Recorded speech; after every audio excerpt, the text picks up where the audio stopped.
As we just heard from our interview with U.S. Secretary of State John Kerry, instability in Iraq is a concern. The U.S. is joined by Russia and Iran in having key stakes in a secure and unified Iraq. Michael Hanlon of the Brookings Institution joins us now with more perspective on this. Michael, break it down for us. I mean, you've got three key players. All of them have a stake in all of this. And now it seems like Iraq sort of leaning on Russia. And of course, Russia's helped the Assad government in battling ISIL.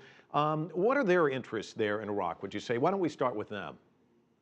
Well, Russia's a tough call on Iraq. I'm not sure that we need to be too worried, because it's true that Russia has supported President Assad and essentially been on the other side of the Syrian civil war.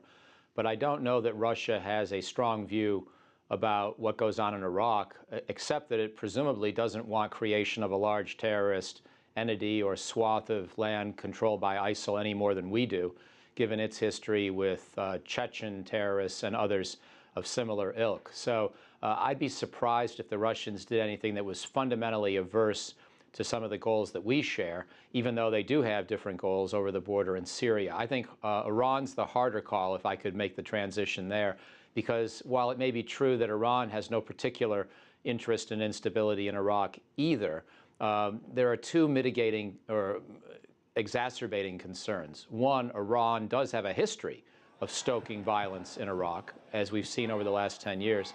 And secondly, if the Sunni tribes in Iraq see Iran as cozying up to Maliki any more than they already are, I think it makes it impossible for Maliki or anyone close to Maliki to lead a military campaign that gets Sunni support against the ISIL holdings now in the north and west of the country.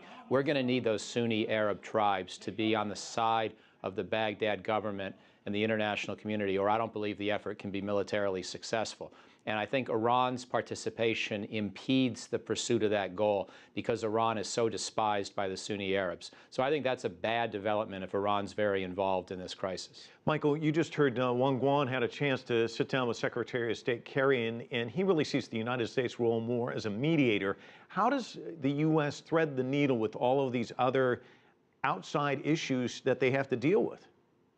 Well, I'm not sure I would use the single word mediator. I'm not sure I fully agree with the Secretary on that one, because I think what we're trying to do is not just recognize that everyone has an equally important voice, but recognize that certain basic things need to happen. In other words, I don't believe that we're trying to mediate or should be trying to mediate with Prime Minister Maliki. I think it's time that he stepped down, both for the good of Iraqi democracy, but also because he's become so polarizing in Iraq. And I don't believe he can lead a coalition that will unify and ultimately work to defeat ISIL. So I don't think we should be mediating between Maliki and anyone else.